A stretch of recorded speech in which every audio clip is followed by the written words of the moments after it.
नमस्कार साथियों, the dignity के यूट्यूब चैनल पर मैं आशुतोष आप सभी का स्वागत करता हूं और उम्मीद करता हूं कि आप सभी स्वस्थ होंगे और अपनी पढ़ाई में लगे हों।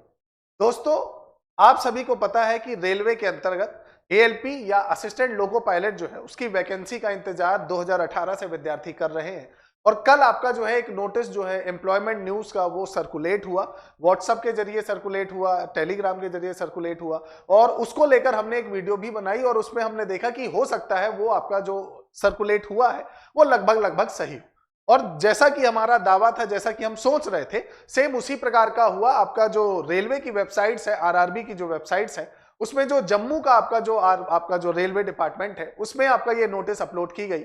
हालांकि कुछ देर बाद उस नोटिस को वहां से हटा लिया, लेकिन जितने देर में वो नोटिस हटती हमने वहां से उस नोटिस को जो है वो डाउनलोड कर लिया है और आज हम उस नोटिस की चर्चा करेंगे और देखेंगे कि इससे पहले वो जो आपका इमेज आपका सर्कुलेट हुई थी और जो ये नया नोटिस आया है, क्या उसमें कोई सच्चाई है या नहीं। क्या वास्तविक रूप में रेलवे का 20 तारीख से आपका आवेदन प्रारंभ होने वाला है? क्या सीट संख्या वास्तविक रूप में 5,900 के आसपास है और क्या वास्तविक रूप में आयु सीमा में किसी प्रकार की छूट नहीं मिली है? इन सारे विषयों की चर्चा जो है वो हम उस नोटिफिकेशन में कर लेंगे। उम्मीद करता हूं ये वीडियो आप अंत तक देखेंगे और आप सभी रेलवे के विद्यार्थियों के लिए ये वीडियो बहुत ज्यादा महत्वपूर्ण होगी, क्योंकि उस नोटिस का सच जानना आपके लिए बहुत ज्यादा जरूरी है। और यदि वीडियो आपको पसंद आता है तो चैनल को सब्सक्राइब जरूर करिएगा, क्योंकि आपका छोटा सा समर्थन हमारे लिए बहुत ज्यादा आवश्यक है। दोस्तों, हम सीधे चलते हैं। ये आपका जो है ये हमने डाउनलोड कर लिया था, आप इसे देख सकते हैं। ये आपका government of India, ministry of railway, railway recruitment board, detail centralise employment notice, CEN number 1/2024। ठीक है, इसमें बाकायदा नंबर दिया गया है कि भाई ये जो नोटिस है ये कब का है। सीईएन एक आपका जो है 01/2024। ठीक है, अब इसमें देखिए, हम सबसे पहले अगर देखें तो इसके अंतर्गत आपका जो है यहां पर दिया गया है गवर्नमेंट ऑफ इंडिया। ये आपका ऑथेंटिक आपका वही रेलवे का था जो आपका रेलवे के जम्मू के डिपार्टमेंट में अपलोड किया गया था, लेकिन फिर उसे कुछ समय बाद वहां से हटा दिया। तो अभी हो सकता है फिर से दोबारा आपके सामने सारे जो जोन है उसमें दिखाई दे। हो सकता है ये भी कि भाई डालना किसी और जोन में था, डल किसी और जोन में गया, ये भी हो सकता है। लेकिन अब वो तो पता चलेगा जब सारे जोनों में एक साथ आ जाएगा। लेकिन फिर भी आप इस डिटेल नोटिफिकेशन को देख सकते हैं। देखिए यहां पर लिखा है opening date of application 20/1/2024, closing date for submission of application 19/2/2024, date of modification window for correction in application form with payment of modification fees आपका जो है 20/2/2024 से 29/2/2024। और ये सेम डेट जो है ये आपका कल के जो सर्कुलेशन था उसमें भी यही डेट सेम आई थी। तो हम ये कह सकते हैं कि वो जो नोटिस सर्कुलेट हुई थी वो सेम एज इट इज पूरी प्रूफ के साथ सर्कुलेट हुई थी। और वो आपको और प्रूफ जो है एम्प्लॉयमेंट न्यूज में 20 तारीख को जब वो पब्लिश होगा तब आप देख सकते हैं। अब यहां पर असिस्टेंट लोको पायलट का लेवल 2 19,900 आपका इनिशियल पे रहेगा और एज लिमिट 18 से 30 और पदों की संख्या 5,696 ही है। पद संख्या कोई भी नहीं बढ़ाई गई है। तो ये रेलवे के विद्यार्थियों के लिए जो 2018 से वेट कर रहे थे उनके लिए एक बहुत बड़ा चैलेंज होगा। जो आंकड़न आपका जो 2018 में अगर आप देखो तो 60,000 के आसपास भर्ती आई थी, उसके बाद से भर्तियों की संख्या बिल्कुल जीरो थी, भर्ती आई ही नहीं थी। और इस बार लोग आंकड़ा लगा रहे थे कि कम से कम 90,000 से ज्यादा आपकी जो है भर्तियां आएंगी, लेकिन वो सारे दावे, सारे आंकड़े, सारे सबूत जो है वो फ्लॉप हो गए। यहां पर जो सीट संख्या है वो 5,696 है। अब ये मानकर चले कि सीट संख्या तो यही रहेगी बढ़ने वाली, आगे वो अगर बढ़ती है तो वो आपका निर्भर करता है, लेकिन अभी तो ऐसे कोई चांसेस यहां नहीं दिख रहे। ठीक है, अब यहां पर please read the information given the CEN thoroughly before filling the online application. भाई आपको बोला जाता है कि आप अच्छे से इसको पढ़ लीजिएगा, है ना। अब आपके लिए जो सबसे महत्वपूर्ण है, देखिए यहां पर एज का पैरामीटर दिया है, एज एज ऑन 1/7/2024, 18 से 30 साल।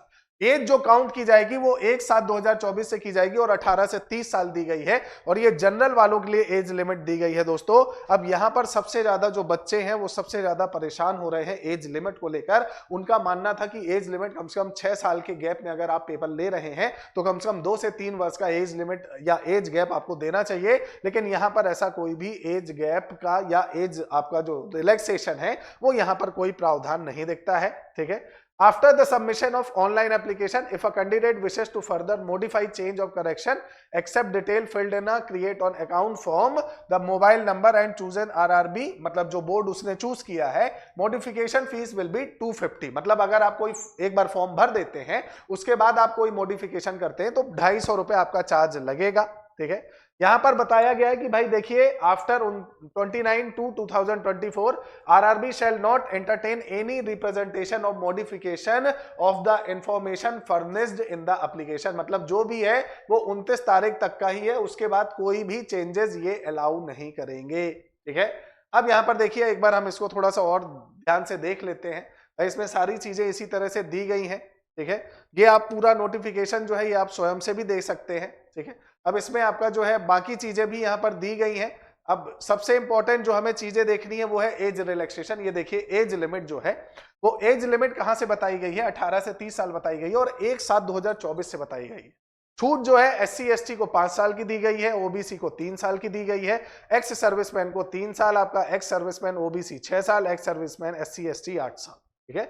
और एज का जो काउंटेशन किया गया है वो 1/7/2024 से किया गया है। ये भी अपने आप में बहुत ज्यादा विवादित है क्योंकि विद्यार्थियों के लिए ये एज लिमिट बहुत कम है, ठीक है। अब यहां पर देखिए और ज्यादा क्लैरिफिकेशन हो जाए तो यहां पर उन्होंने क्लियर बता दिया है डेट ऑफ बर्थ जो है वो एज ग्रुप 18 से 30 वाली जो UR और EWS है उनकी काउंटिंग की जाएगी। ये अपर लिमिट है 2/7/1994, मतलब ये अपर लिमिट है, इससे नीचे नहीं होना चाहिए, ठीक है ना। OBC की 2/7/1991 दी गई है, SC ST की 2/7/1989 दी गई है कि भाई इससे ऊपर का नहीं चाहिए, इतनी ही होनी चाहिए, इससे नीचे हो जाए ठीक है, इससे ऊपर जाएगी तो समस्या जाएगी, है ना। तो 18 से 30 वाली ये upper limit date of birth दी गई है और लोअर लिमिट जो है वो ये है 1/7/2006, इससे कम वाला तो चाहिए ही नहीं। 2006 से 1/7/2006 की जगह 1/6/2006 भी होगा तो नहीं लिया जाएगा। तो मिनिमम तो ये है कि भैया इतना तो चाहिए ही चाहिए और मैक्सिमम ये है कि भाई 94 से ज्यादा नहीं होना चाहिए, 91 से ज्यादा नहीं होना चाहिए, 89 से ज्यादा नहीं होना चाहिए।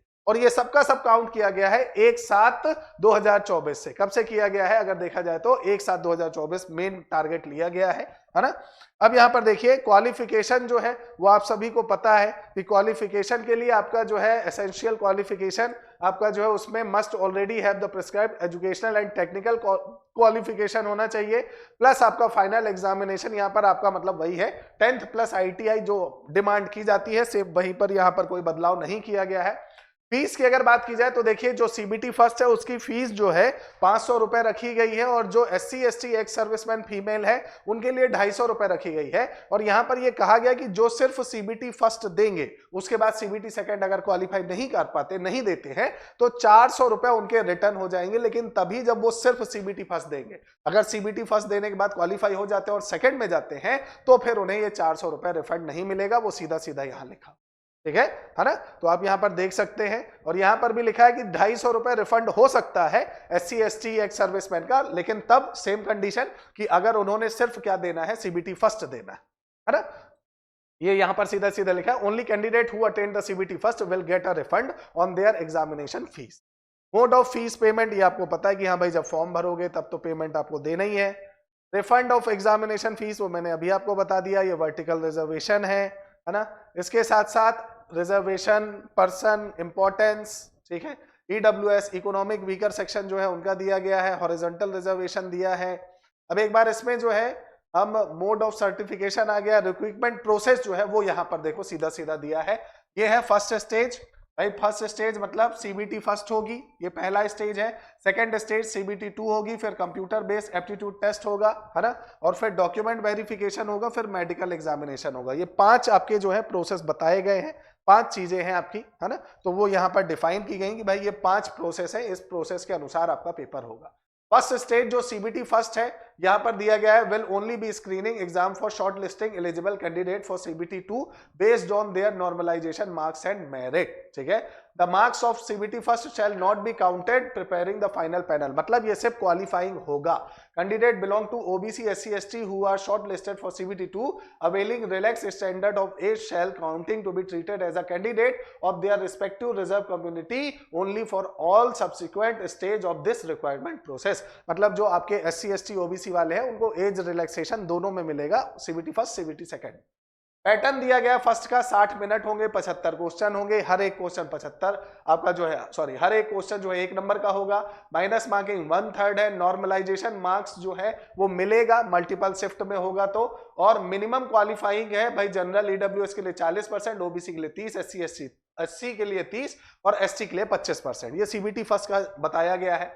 सीबीटी फर्स्ट में क्या होगा, इसमें मैथमेटिक्स होगी, मेंटल एबिलिटी मतलब रीजनिंग होगी, जनरल साइंस होगी और जनरल अवेयरनेस होगी, ठीक है। फिर उसके बाद सीबीटी 2 होगा। सीबीटी 2 में आपको पता है 2 पार्ट होंगे, part A part B. Part A normal math reasoning GK वाला होगा, है ना, और फिर उसके बाद पार्ट बी जो है वो आपका जो भी आपका सब्जेक्ट होगा। तो पार्ट ए 90 मिनट 100 क्वेश्चन, मैंने आपको कल बताया था, वीडियो हमने बनाई थी, इसको लेकर आप एक बार और देख सकते हो डिटेल से, है ना। पार्ट ए में देखिए लिखा हुआ है मिनिमम यहां पर भी 40 30 और 25% मिनिमम क्वालिफिकेशन चाहिए, ठीक है। ये पार्ट ए का सिलेबस है, mathematics, general intelligence, basic science, engineering, है ना।